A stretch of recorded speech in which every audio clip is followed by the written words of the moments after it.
նոր սարդարապաշտություն եւ մեզնի յուրաքանչյուրը պարտավոր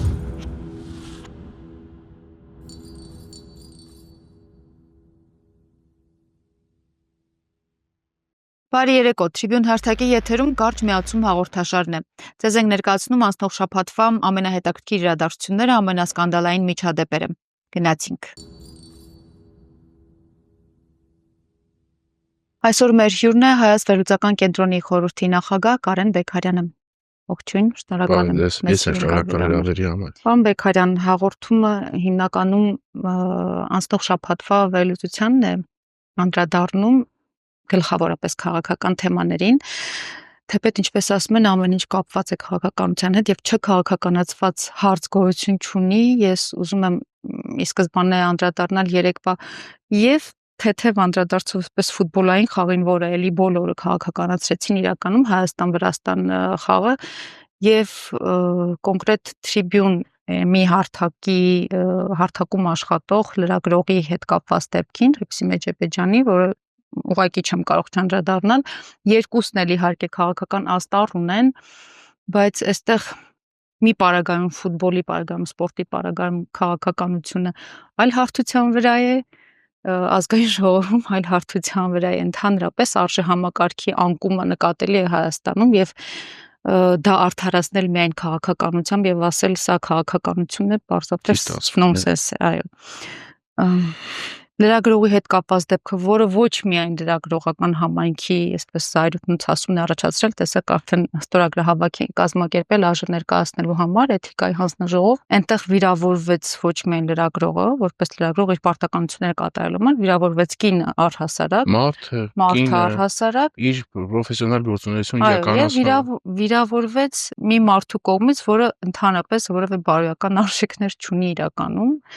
թեպետ ես չեմ ուզում որակումներ տալ տվյալ մարդուն, բայց ամեն դեպքում դուք ինչպես եք այդ դեպքին վերաբերում եւ ինչ կասեիք դրա մասին։ Հանրությունը, հասարակությունը, մենք բոլորս պիտի ունենա ինչ-որ արձագանքի յուրահատուկ իր մեխանիզմները, որը նաեւ իր մեջ առողջացման էլեմենտն է պարունակում, հա, որտեւ եթե այդ արձագանքը որպես այդպեսին չկա, կամ այդ արձագանքը երկչոտ է, կամ ինչ-որ թերի է եւ այլը, դա շատ վատ նախադեպ է դարձնում է ձեռագիր։ Հիմա մենք այդ նախադեպերը լավ գիտենք, չէ՞ որ մի անգամ չի եղել, երկու անգամ չի եղել։ Հետևաբար, եթե դա շարունակվում է, իսկ արդեն միտում կա ձեռագիր դառնալու, բոլորս յուրաքանչյուրս մեր տեղում ուրեմն մի բան այն չենք անում կամ քիչ ենք անում։ Ես ավելի հակված եմ այս ձևով հարցին նայելու, հա։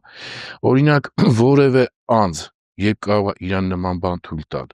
նա հետո պիտի կարողանա ընդհանրապես օրինակ լրագրողի հետ առնչվի։ Հեչ կապ չունի լրատվամիջոցը։ Նա ընդհանրապես պիտի լուսաբանվի։ Այսինքն, եթե մենք սա հասկանում, պատկերացնում ենք, ու եթե անգամ այսօր իշխանական թևի հետ առնչվող լրատվամիջոցները սա չեն պատկերացնում, չեն հասկանում, որ այդ երբ որ դառնում է ինչ-որ մի բան ձեռագիր, ինքը արդեն չի ճանաչելու դու բարիկադի որ կողմում ես։ Ընդհանրապես ժամանակի միջակայքի փոփոխության հաշվին, դերակատարների փոփոխության հաշվին, այսինքն եթե նրանք հասկանում են, որ սա վեր է այդ ցանկացած քաղաքականից, ներքաղաքականից եւ այլը, ուրեմն համապատասխան անձը իրեն նման բան թույլ տված կստանա այն վերաբերմունքը, որ դա կկասեցվի հետագայի համար գոնե։ Այսինքն ես հարցին առաջնահերթ ուզում եմ մոտենամ այդ ռեակցիայի տեսանկյունից։ Դեռ մի կողմ թողելով այդ ադմինիստրատիվ տարբեր հնարավորություններ եւ այլը եւ այլը։ Ես ցավում եմ, որ ես այս կոնսոլիդացիան չեմ տեսնում։ Իրականում ցավում եմ, որքան այդ կոնսոլիդացիան չեղավ, այնքան այս նախադեպերը շարունակվելու են եւ արդեն իրանք նախադեպեր չեն կոչվելու։ Իրանք ձեռագրի են վերածվում իրականում, հա։ Ուրեմն դա որևէ կերպ արդարացնել, դրա որևէ կերպ, չգիտեմ, ինչ-որ եզր գտնել, ինչ-որ մեղմացնել եւ այլը չկա, իրականում չկա, հա, որովհետեւ նորից եմ կրկնում, ստեղ վիրավորվում է եւ մարդը, եւ կինը, եւ մասնագիտությունը ընդհանրապես, եւ կոնկրետ բոլոր կողքինները, որոնք դառնում են ներկա այդ պահին, այդ իրավիճակին, հետո պիտի վիրավորվի ողջ հանրությունը, եւ տեսնում է, որ նման բան իր երկրում հնարավոր է, եւ այլը, եւ այլը, եւ այլը։ Հետեւաբար խնդիր կա առաջին հերթին մենք մեր մեջ հասկանանք ոնց պիտի լինի արձագանքը, ինչ լրջության ու խորության պիտի լինի արձագանքը, որ այս աննորմալ ընթացքը վերջը կանգնի էլի կասեցվի։ Եթե սա կոնկրետ լրագրողի հետ կապված, ուրեմն բնականաբար աջակցությունը եւ լրագրողին, եւ Tribune.am-ին, եւ ընդհանրապես լրագրողական համայնքի մեր բոլոր այն գործընկերներին, ովքեր այս ամենի լրջությունը պատկերացնում են, ովքեր ոչ մի անգամ այս ամենի ներքո ունեցել են հենց դեպի իրենց ուղված որոշակի քարեր գործողություններ։ Իդեպ այդ մարդկանց քանակը հեչ արդեն քիչ չի այս վերջի տարիների ընթացքում, հա։ Ինչ վերաբերում է ֆուտբոլային խաղին, չեմ ուզի դրան շատ երկար անդրադառնամ, իհարկե, բայց այստեղ, գիտեք, երբ որ կա անառողջ վիճակ, լայն իմաստով անառողջ վիճակ։ Այդ անառողջ վիճակը ինքը ուզի թե չուզի պիտի պրոյեկտվի բոլոր հնարավոր ուղղություններով։ Իհարկե, հիմա այսինքն մենք ինչ ենք տեսնում, մենք ընդհանուր իրավիճակի փոքր մոդելներն ենք տեսնում, տարբեր ոլորտներում, տարբեր ուղղություններում իրենց պրոյեկցիայով։ Հիմա լավ, նորություն չի, չէ՞, որ ասենք նույն ֆուտբոլի ֆեդերացիայի հետ կապված բավականին աղմուկ կա, բավականին խնդիրներ կան, բավականին խնդիրներ կան, եւ այլ։ Հիմա մի կողմից ես հակված չեմ սրան միայն քաղաքական ասպեկտով նայելու, որտեղ մենք գործ ունենք ամեն դեպքում սպորտի հետ, որտեղ հաղթանակն էլ ա լինում, պարտությունն էլ ա լինում եւ կա խնդիր այդ ամեն ինչին adekvat վերաբերվելու, հա։ Եվ առաջերտին նույն տղաների, հա, ովքեր դուրս են գալիս խաղադաշտ, որտեղ հիմա տեսեք, նրանցից մարդիկ, որոնք ընդհանրապես այս քաղաքական ամեն ինչ իրաց վրա չեն կրում, բայց ընկնում են այս քաղաքականացման, այս ամբողջ ալիքի տակ։ Իսկ դա առավել եւս երիտասարդների պարագայում, ովքեր նաև տարիքով դեռ այդ փորձը չեն անցել, հասունությունը չեն հասել, հա, կարող է կոտրող լինել։ Ես այդտեղ ցավ եմ ապրում իրականում։ Բայց մյուս կողմից նորից եմ կրկնում։ Չկա այսօր որևէ ոլորտ, բնակավար, ուղղություն, որ այս ամբողջ այս անառողջ իրավիճակի պրոյեկցիան իր վրա չկրի։ Սա է ամբողջ խնդիրը։ Եթե կհիշեք, իհարկե հիշելու բան չի, որ ասում են մենք միևնույն է մեզ պարտված չենք համարելու, բայց այդ հոգեբանությունն ու արժե համակարգի ցածրացումը մարդիկ ասում են դե լավ, հա, ոչինչ, ինչ եղավ, որ պարտվեցինք էլի։ Դե էդ էլա, չէ, ինչ որ երբ որ մի բան ինչ որ արդեն սահմաններ չունի, այսինքն սա էլ կարելի է մարսել, նա էլ կարելի է մարսել, նա էլ կարելի է մարսել, դե հիմա ես ձեզ ասեմ, հա, հիմա դեգրադացիան եւ ազատ անկումը էլ ինչպեսին է լինում, բանաձևը հենց այդ է էլի իրականում։ Մեծագույն ողբերգություն է նա, որ մենք դրա մեջ ապրում ենք։ Եվ այդ ամենը չի ընդհատվում։ Գլոբալ պարտությունը չի ընդհատվում։ Այդ անիվը չի կանգնում։ Այ ամբողջ խնդիրը սրանում է։ Ես սա չեմ ուզում նորից տարածեմ տղաների վրա, սպորտի վրա, ֆուտբոլի վրա, որովհետև սա շատ ավելի գլոբալ ծանր վիճակ է, էլի։ Հիմա ուր էր մենք խոսեինք, զրուցեինք այն պայմաններում, որ երկիրը նորմալ վիճակում լիներ, ափսոսեինք, որ տղաները պարտվեցին։ Ու սպասեինք հաջորդ հաղթանակին։ Իհարկե։ Պարոն Բեգարյան, շաբաթվա անցած կիրակից սկսված, անցած ընդհանրապես շաբաթավերջից սկսած վերադառնանք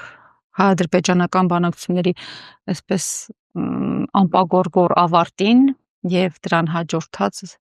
քննարկումներին ու մեկնաբանություններին խաղաղության պայմանագրի տեքստի ամբողջական համաձայնեցման մասին, երբ որտեղ ինչ պետք է արվի, ինչ խորհրդակցություններ պետք է լինեն, բայց այս ամենի ֆոնին բնականաբար այսպես կարմիր թելով գնում է այդ հրադադարի ռեժիմի խախտումների մասին պլանավորած, ծրագրավորած, հետևողական հայտարարություն է Ադրբեջանի կողմից այդ հաղորդումները։ Նման է սցենարը նրա բոլոր իրականացրած ռազմական ագրեսիաներից առաջ նախադեպերին ապրիլյանին էլ 44-յորային էլ հիմա սա դեժավյու չի հիշեցնում ինչ որ առումով եւ ինչ է ուզում ասել Ալիևը այս պարագայում, երբ ասում է զրոյական վստահություն ունեմ, բանակցությունները վերջացրել ենք, բայց բանակցությունների խաղաղության այդ որևէ համաձայնագրի տեքստ գոյություն չունի, միակողմանի զիջումներ։ Տեսեք, մենք գործ ունենք մի իրավիճակի հետ, երբ որ այդ բարձրաձայնված ու անընդհատ ասվող արտահայտությունը խաղաղություն, ցավով եմ շատ ասում, անգամ այդ եզրույթն է սկսել արժեզրկվել։ Ուղղակիորեն արժեզրկվել, հա։ Իրականում մենք եւ նաեւ տարածաշրջանը այդ խաղաղության կարիքը աննկարագրելի է, թե ինչ կարգի ունի։ Ունենք եւ ուր ունենայինք իշխանություն, որը իրապես տանում է խաղաղության։ Որտեվ ինչով է տարբերվում իրական խաղաղությունը կամ ընթացքը բուտաֆորիայից, որի մեջ մենք հիմա գտնվում ենք, հա։ Ուրեմն իրական խաղաղության պարագայում կամ դրա ընթացքի պարագայում ամեն ինչ սկսվում է կողմերի փոխադարձ մինիմալ հարգանքի էլեմենտից, միջավայրից, որոշակի բարի կամքի դրսևորումներից, Ուրեմն էլեմենտներից, որոնք ինչ որ ձևով վստահության, խարխլված վստահության, հա, նիշը պիտի գոնե այն աստիճանի հասցնեն, որ հնարավոր լինի ձեր տալ process գնալ։ Հիմա, այս նշածս պարամետրերից եւ ոչ մեկը մենք այսօրվա իրավիճակում չունենք։ Չունենք եւ սա բառ չի, սա խոսք չի, սա հիմնավորվում է շատ բարձ մի քանի օրինակով, հա։ Ուրեմն մենք բոլորս ականատեսն ենք Բաքվում այդ ֆարսի դատավարության ավելի լայն իմաստով մենք բոլորս ուրեմն գտնվում ենք իրավիճակում, որ թե հումանիտար իրավունքից բխող միջազգային, թե նաև պայմանավորվածություններից դեռ 20 թվականի եռակում այդ տկրահարճակ հայտարարությունից, հա, այսինքն գերիները պահվող անձիկ պիտի վերադարձված լինեին, բայց այնտեղ պատանդարված արդեն նաև գումարած ամեն ինչին, այսինքն սա քայլ է, գործողություն, հա, որը թույլ է տալիս, որ Ադրբեջանի կողմից այդ միտումը գնալու իրական խաղաղության հստակ է, որ չի զգացվում որևէ կերպ։ Հիմա անդրադառնում ենք ավելի լայն իմաստով միջավայրին։ Ուրեմն ձեռագիր, որը նոր չի, որը վերջի առնվազն 4 տարի, եթե ոչ ավել, մենք դա տեսնում ենք, դրականատեսն ենք, ուրեմն ինչ որ մի բան պայմանավորվելու պարագայում պայմանական, միանգամից կողքից նոր նախապայմանների ուրեմն փաթեթը գալիս է։ Հիմա ուրեմն ինչ է ստացվում, հա? Պայմանավորվել ենք խաղաղության պայմանագրի այդ նախագծի ողջ տեքստի շուրջ 17 կետ եւ նախաբան, բայց չենք ստորագրելու դա, մինչև Հայաստանը իր սահմանադրության փոփոխությունը չիրականացնի եւ մինչև Մինսկի խմբի լուծարումը փաշ չդառնա։ Հիմա այս երկու նախապայմանը միանգամից ամուր կապվեց այդ ավարտված ուրեմն տեքստին։ Հիմա, բայց այստեղ կա էլի խնդիրների շարք, հա, ուրեմն ինքը տեքստը իրարից ինչ է ներկայացնում եւ այնտեղ երկկողմանի լինելու մասին խոսելը որքանով է ընդհանրապես խելքին մոտ սա մի հարց է, բայց ֆիքսում ենք, հա, ուրեմն որտեղ դա բարձրաձայնվել է, անկախ որ տեքստը չի գաղտնազերծված ամբողջությամբ, դա բարձրաձայնվել է։ Ուրեմն այնտեղ ոչինչ չկա գերիների մասին, այնտեղ ոչինչ չկա Արցախի մասին, Արցախահայության մասին, էթնիկ զտման, վերադարձի եւ այլն, ոչինչ չկա։ Այսինքն, ինչ Ադրբեջանը այս ընթացքում արել է, մարսեցման գործընթացը հասցնում է ստորագրվող փաստաթղթի։ Իսկ այս եթե վերաբերում է փաստաթղթի։ Հիմա, բայց փաստաթղթից դուրս Ադրբեջանը որևէ կերպ չի դադարեցնում այդ հարկադրանքն ու նախապայմանների լեզու։ Հիմա ես խոսեցի այս երկուսի մասին, որոնք իրենք պաշտոնապես բարձրաձայնեցին որպես մաս այդ պայմանագրի մասն իմաստով, որ մինչև սա չկա, նա չկա, հա, բայց զուգահեռաբար տեսեք քանի նախապայմաններ էփվում են ու Զամբիողում սպասում են գալու համար։ Խոսքը վերաբերում է անկլավներին։ Խոսքը վերաբերում է այսպես կոչված Զանգեզուրի միջանցքին։ Խոսքը վերաբերում է Հայաստանի ապառազմականացմանը։ Խոսքը վերաբերում է Ադրբեջանի կարծիքով եւ պատկերացմամբ հանցագործներին տարբեր պատերազմների իրենց հանձնելուն, հա? Ուրեմն խոսքը վերաբերում է ադրբեջանական եզրույթն օգտագործելով արևմտյան Ադրբեջանի եւ վերադարձի հնարավոր խնդիրներին։ Ուրեմն եւ այսպես շարունակ, այսինքն ինչ ասա։ Երբ որ չի զգում որևէ կերպ հակազդեցություն, այդ հակազդեցություն չզգալով անընդհատ տեղի անենում ախորժակի գրգռում,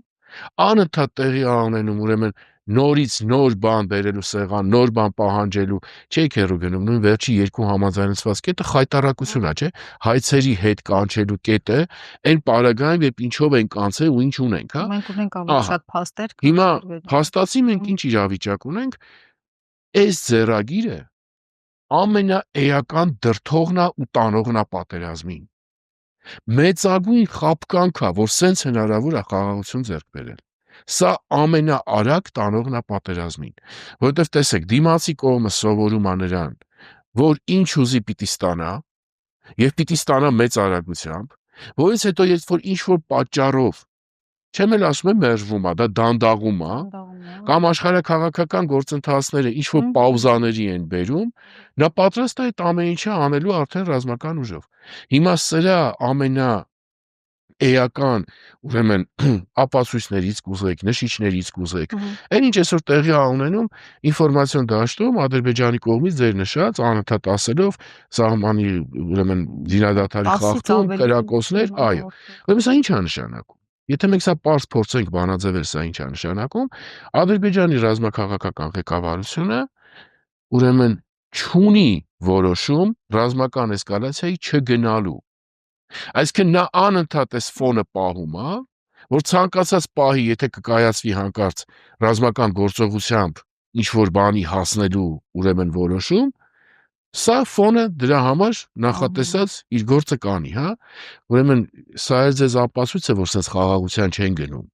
Սա չի խաղաղության բանաձև է։ Որևէ պարագայում։ Ես հասկանում եմ, որ Հարությունյանը տարիներ թոս փչվեց, որ sense խաղաղության են գնում, բայց մյուս կողմից էլ ես չգիտեմ, մեր Հարությունյանը ինչ է պետք պատկերացնելու համար, որ սա խաղաղությունը չի։ Սա սողացող կապիտուլյացիան է, ոչ մի անգամ կապիտուլյացիայի պարագայում իր հետ խաղաղությունը չբերող։ Իրականությունը սա է։ Եվ այս պարագայում այդ ուշադրության շեղման թեթև ծանր լկտի միջոցները, իդեպ ասեմ ձեզ շատ հետաքրքիր բան, հա, մեր զրուցած առաջի թեման եւ երկրորդ թեման իրար հետ կապված են, որովհետեւ այդպիսի, ես չգիտեմ ինչ որակում տամ, այդպիսի էքսցեսներով հանրության ուշադրությունն են շեղում այն ամեն ինչից, ինչ որ այսօր տեղի անենում մեր հետ, մեր շուրջը եւ ինչի եզրին կանգնած ենք այդ նույն հետազոտանկման տրամաբանության ներքո։ Լավ, Ադրբեջանը համարենք իբրև փորձում է տապալել այսպես կոչված խաղաղության համաձայնագիր, ասենք, չգիտեմ ինչ ասենք, ստորագրումը։ Փաշինյանն էլ պատրաստ է ստորագրել խաղաղության պարտավորագիրը, բայց պատրաստ չէ հրապարակել աննախ ինչու, եւ եթե լինի արդեն էլի ռազմական էսկալացիա կամ չգիտեմ որևէ ագրեսիա, արդյոք որևէ երկիր կմիջնորդի կամ կմիջամտի։ Տեսեք, Ադրբեջանը չի ուզում ստորագրի թեզին այդքան համաձայն չեմ, որովհետև Ադրբեջանը ուրիշ խնդիր է լուծում։ Ուրեմն ինքը ստորագրություն անվան տակ, process անվան տակ, մնացած նախապայմանները լուծելու խնդիրն է լուծում, հա, այսինքն օրինակ եմ ձեզ բերում, որ պահին Ադրբեջանի մոտ եղավ զգացողություն, ուրեմն որ այս իշխանությունը դադարում է լինել իշխանություն, կարող անգամ շտապի ստորագրել։ Դե շատ հստակ պատկերացնում է, չէ՞։ Ես ձեզ օրինակ եմ էլի ասում, դե շատ հստակ պատկերացնում է, չէ՞, որ այս կարգի նվեր էլ ինքը երբ է ունենալու։ Սա շատ գեղեցիկ նվեր է, էլի իր փաթեթավորումով, բովանդակությամբ եւ այլն, եւ հետեւաբար Ադրբեջանի ձեռագիրը սա է։ Ինչ հնարավոր է քամել, քանի այդ նվերի գործառնության ժամկետը առկա է, հա, ասենք, սա Ադրբեջանի հետ կապված։ Ուրեմն ինչ վերաբերում է ինչ տեղի կունենա ռազմական էսկալացիայի պարագայում եւ մեր անվտանգության հետ ինչ կկատարվի, մեր անվտանգային վիճակը այսօր կարելի է փորձել ուղղակի բանաձևել հետեւյալ կերպ, հա։ Անվտանգային կարևորագույն ներքին բաղադրիչը, իդեմս մեր բանակի, մեր զինված ուժերի։ Պետք չէ նկարագրել բարոյահոգեբարականից սկսած ինչ վիճակում է գտնվում։ Ուրեմն անվտանգության արտաքին բաղադրիչները ուրեմն բավականին քաոտիկ վիճակում են գտնվում, որովհետև եթե մենք անդրադառնում ենք իրավապայմանագրային դաշտին, իրավապայմանագրային դաշտով կա ոչ մի կողմը դուրս չի եկել հայ-ռուսական երկկողմ մեծ պայմանագիրը, եւ կա ՀԱՊԿ-ի անդամակցությամբ ՀԱՊԿ-ի մնացած անդամներից եւ կառույցից բխող պարտավորությունների խնդիրը, բազային իրավապայմանագրային առումով կա։ Քաղաքական տեսանկյունից թե անցած տարիների եղած վիճակը, թե առկա իրավիճակը որևէ կերպ առանձնապես հույս չի ներշնչում, որ իրական քաղաքականության մեջ դա կգործի, դա կաշխատի եւ այլ այս իշխանության օրոք եւ պայմաններում։ Հիմա, եթե դուրս ենք գալիս այս ծիրից, ուրեմն կան եվրոպական դիտորդները, ուրեմն քաղաքացիական, անհայտ գործառույթներով, անհայտ հնարավորություններով որևէ էսկալացիա կամ կոնֆլիկտ զսպելու, հա,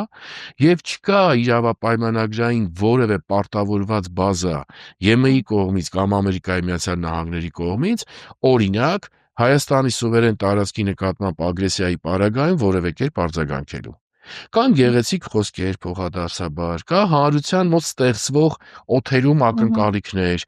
բայց ֆիքսված պարտավորություններ առկա չեն անվտանգայինին վերաբերող։ Եվ դրանք առկա չեն մնացած էլ ոչ մի ուղղության հետ կապված, հա, այսինքն անկախ նրանից, որ կոնսուլտացիաների ժամանակ կար տպավորություն, որ նույն Իրանի Իսլամական Հանրապետության կողմից կա պատրաստակամություն ինչ-որ գործընթացի գնալու եւ այլն, հա,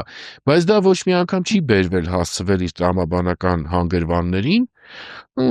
Իսկ ասում եմ հասկանալի է ինչ պատճառներով հաշվի առնելով այս իշխանությունների ворթեգրած կուրսը, եթե ընդհանրապես կա քաղաքականություն ու կա կուրս։ Այսինքն, այս է անվտանգային վիճակը իրականում։ Եվ փորձել հանրությանը ուրեմն անվտանգայինի հետ կապված խնդիրները մատուցել,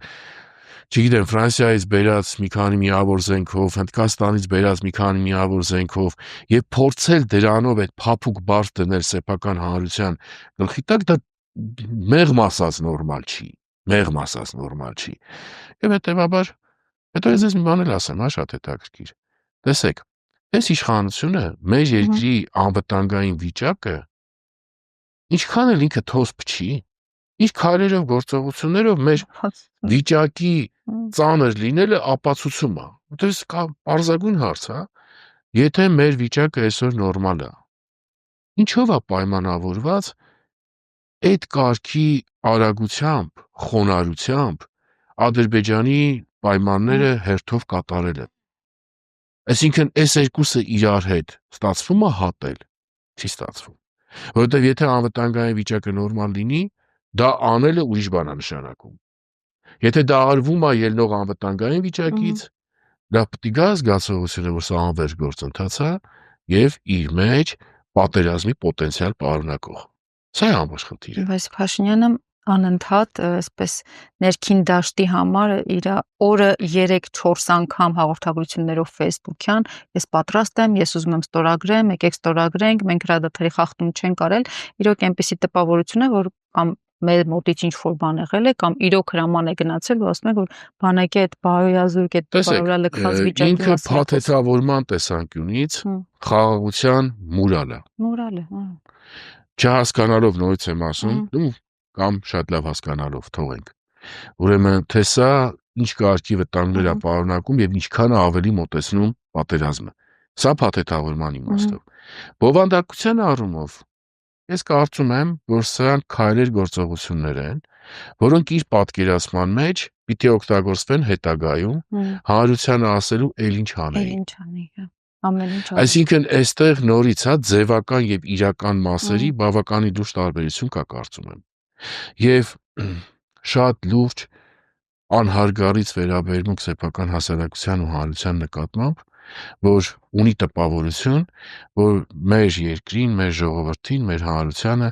հնարավոր է խաբել, թոս փչել անվերջ։ Եվ ոչ մի անգամ չի գա գիտակցության այն աստիճանը, որ բավ է։ Հերիքա։ Այս այլ է խնդիր, էլի իրական։ Ինչպես է գալու գիտակցության այդ աստիճանը, բանբեկրում։ Նույնիսկ թվում է, որ դա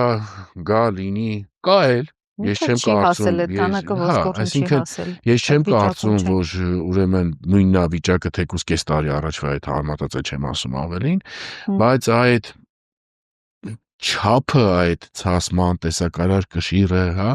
նրա ինչ որ արդեն քրիտիկականի վերածվելը, ես կարծում եմ անգամ, որ դա հոգեվիճակ որպես կա, բայց իր դրսևորման ձևին սպասում ունի, էլի։ Գործնականում չի դրսևորվում։ Տպավորությունը սա ավելի այդպեսին է։ Պարոն Բեկարյան, այս օրերին ՆԱՏՕ-ի նախկին գլխավոր քարտուղար Անդերս Ֆորս Ռասմուսենն է Հայաստանում։ Նա էլ երեք բավականին չի ասի հետաքրքիր, բայց էլի պրոտոկոլային պատասխաններ տվեց բազմաթիվ հարցերի կապած եւ խաղաղության հետ հայ-ադրբեջանական եւ գերիների ընդհանրապես ինչ արժեք ու կշիռ ունի այս դեպքում Ռասմուսենի այցը եւ միգուցեև նրա խորհրդատվությունը Հայաստանում։ Տեսեք, Ռասմուսենը իրականացնում է, ուստեղ հավատացեք, օրինակ ես հասկանում եմ, որ անընդհատ որ հնչեցվում է ՆԱՏՕ-ի նախկին գլխավոր քարտուղար, դրանով փորձ է արվում հանրության մոտ դուրս տպավորություն ստեղծել, որ այս կարգի գործընկերոջ հետ ենք աշխատում եւ այս ծանրակշիռ գործընկերը տեսեք ինչ է ասում։ Իրականության մեջ ես հիշեցնեմ ընդհանրապես, որ Հայաստանի Հանրապետությունը ուրեմն ոչ պետական կառույցի հետ, որը ղեկավարում է ՆԱՏՕ-ի նախկին գլխավոր քարտուղարը, ունի պայմանագիր խորհրդատվության տրամադրման, չեմ հիշի հիմա թվերը, ոչ էլ վստահ եմ, որ ճիշտ թվերը հրապարակել են, բայց կարծում եմ բավականին մեծ գումարով, եւ Ռասմուսենը իրականացնում է իր աշխատանքը։ Ուղղակի ծրագիր է իրականում։ Իր աշխատանքը ընդհանրապես Հիմա Ռասմուսենի դիմաց դրեք ՆԱՏՕ-ի նախկին գլխավոր քարտուղար, Ռասմուսենին սիրեք կամ չսիրեք, Ռասմուսենին հարգեք կամ չհարգեք, ոչինչ չի փոխվում դրանից, նա ուղղակի կատարում է իր աշխատանքը, որովհետև վարձել են այդ աշխատանքը անելու, նա այդ աշխատանքը կատարում է։ Հիմա բայց սա ինչ է փոխում մեր իրականության մեջ, ինչ է փոխում Հայաստանի վիճակի մեջ, եւ որքանով է սա ազդում նույն աշխարհի տարբեր դերակատարների քայլերի, գործողությունների եւ այլի վրա, շատ լուրջ հարցեր կա այստեղ, շատ լուրջ հարցեր։ Բայց կարևորը, եթե բերեցինք, ցույց տվեցինք, այս կարգի մարդու ենք բերել նստածրել եւ այլ եւ այլ, էսա իմաստը։ Ավելի խոր իմաստ, իհարկե, ավելի խոր իմաստ սրա տակ հարգանքով նաեւ Ռասմուսենի հանդեպ իդեպ, որտեղ այստեղ անձի հարցը չի, երևույթի հարցն է։ Ինչի համար էր կազմակերպվել, երևի նույն ֆոնով, միգուցե, բայց դուք տվեք ձեր վերլուծությունը։ Թուրք լրագրողների այցը Հայաստան եւ այդ 7.5 միլիոն դրամի ծախսը, որ արվել է հայկական բյուջեից,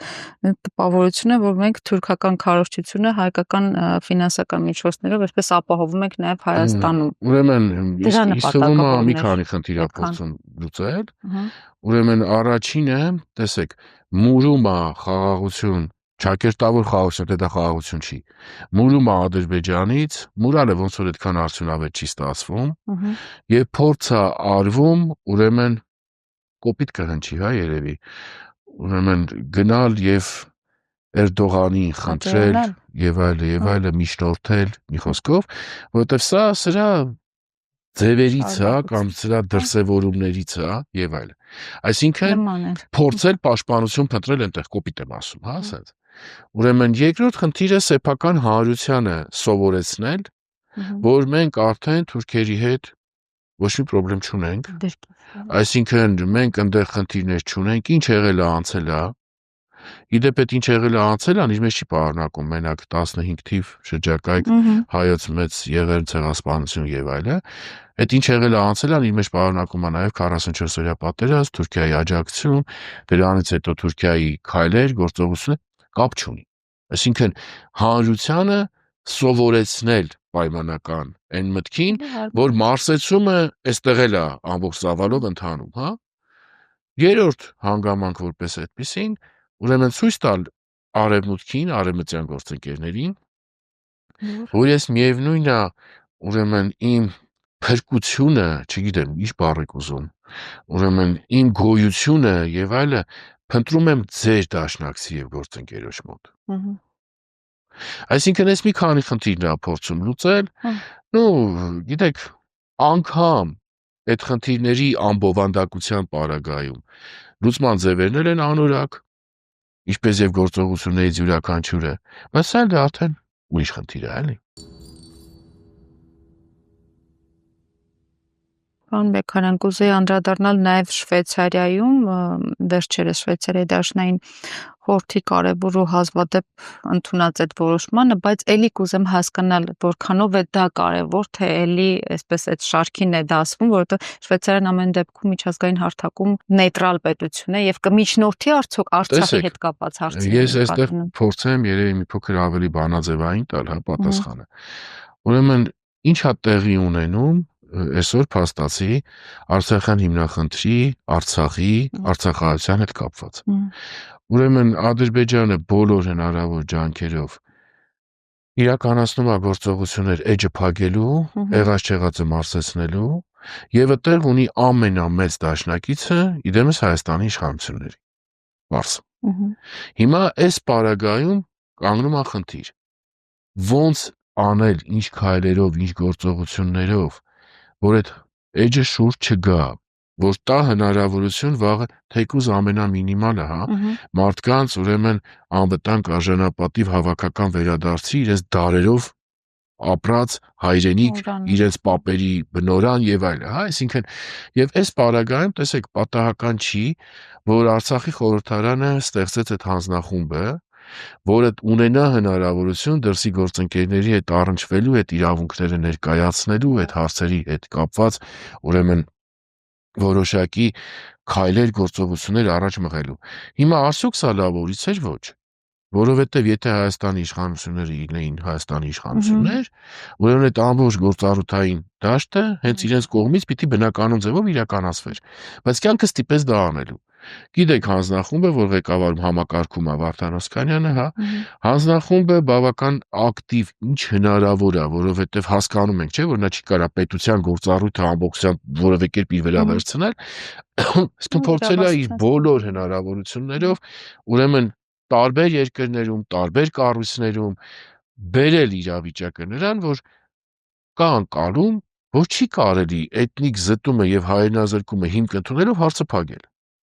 Եվ մենք սրա հետ կապված տարբեր արդյունքներ ֆիքսում էինք, հա, ուրեմն դա կլիներ Եվրոպարլամենտում, դա կլիներ տարբեր երկրների խորհրդարանական, ուրեմն տարաբնույթ ձևաչափերի ներքո, Կանադայի պարագայում անգամ արտգործնախարարության հայտարարությամբ, բայց հիմա սրա ամենաբարձրագույն կետը դարձավ Շվեյցարիայի, ուրեմն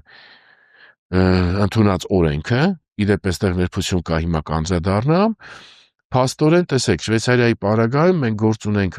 երկրի հետ, որի ներքին իր իրավական համակարգը շատ հետաքրքիր տարբերություն ունի մեր իմացած շատ երկրներից, հա, խորհրդարանի երկու պալատներով անցած, իսկ պալատներում էլ միանգամից չի, հանձնաժողով, պալատ լիագումար, հանձնաժողով, պալատ լիագումար։ Այսինքն անցած եւ քվեարկությամբ համապատասխան ձայներ հավաքած նախագիծը դառնում է օրենք,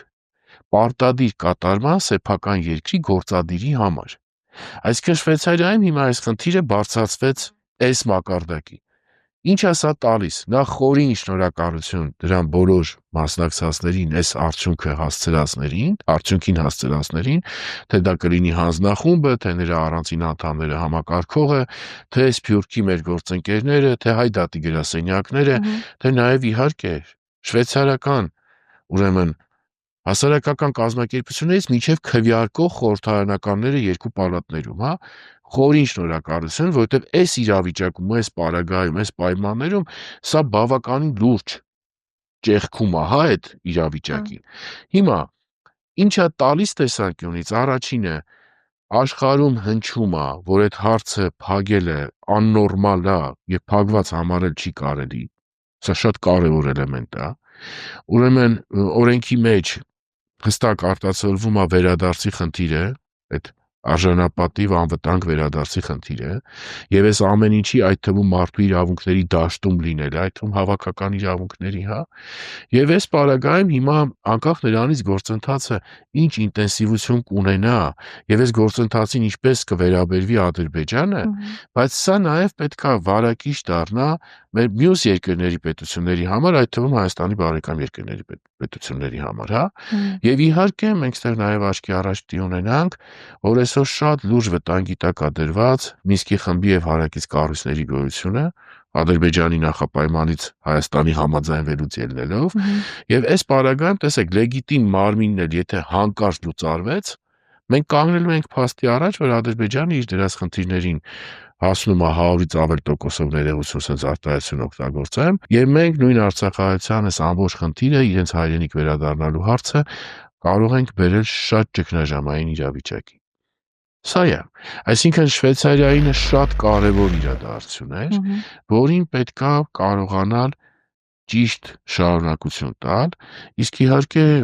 ամենաբարենպաստը կլիներ օր առաջ այս երկրում իշխանության փոփոխությունը եւ իշխանությունների նորմալ այս խնդիրներով զբաղվելը։ Այդ ժամանակ անգամ երևի այդ հանձնախմբի գործառույթների կարիքը չէր լինի։ Շնորհակալ եմ, պարոն Բեկ։ Ձեզ շնորհակալություն շատ։ Սիրելի հետևորդներ, եղեք ակտիվ մեր Facebook-ում, YouTube-ում, ինչպես նաև Patreon-ում շաբաթվա անցուդարձին առաջինը եւ մշտապես տեղյակ լինելու համար։ Կհանդիպենք։ Նոր միջոցառարապաշտություն եւ մեզնի յուրաքանչյուրը պարտավոր